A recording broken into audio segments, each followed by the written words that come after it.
Tes usap massal dilakukan setelah jumlah pegawai negeri sipil yang terpapar COVID-19 di Kabupaten Jeneponto meningkat.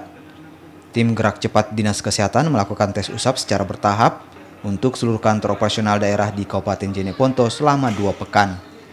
Tercatat ada 114 ASN dan honorer yang ikut menjalani tes usap massal di aula kantor Bupati Jeneponto. Tes usap ini merupakan upaya untuk melacak penyebaran COVID-19 klaster perkantoran. Petugas yang terbatas dan jumlah alat swab tes yang kurang hingga tes hanya dapat dilakukan untuk 2 hingga 3 dinas setiap harinya.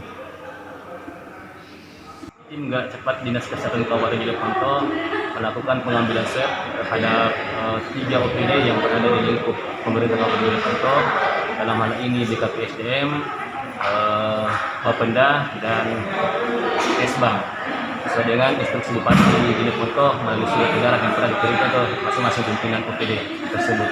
Total sampel yang kita ambil hari ini sudah 104. Kami belum memilah berapa jumlah ASN dan berapa jumlah non-ASN. Jadi semua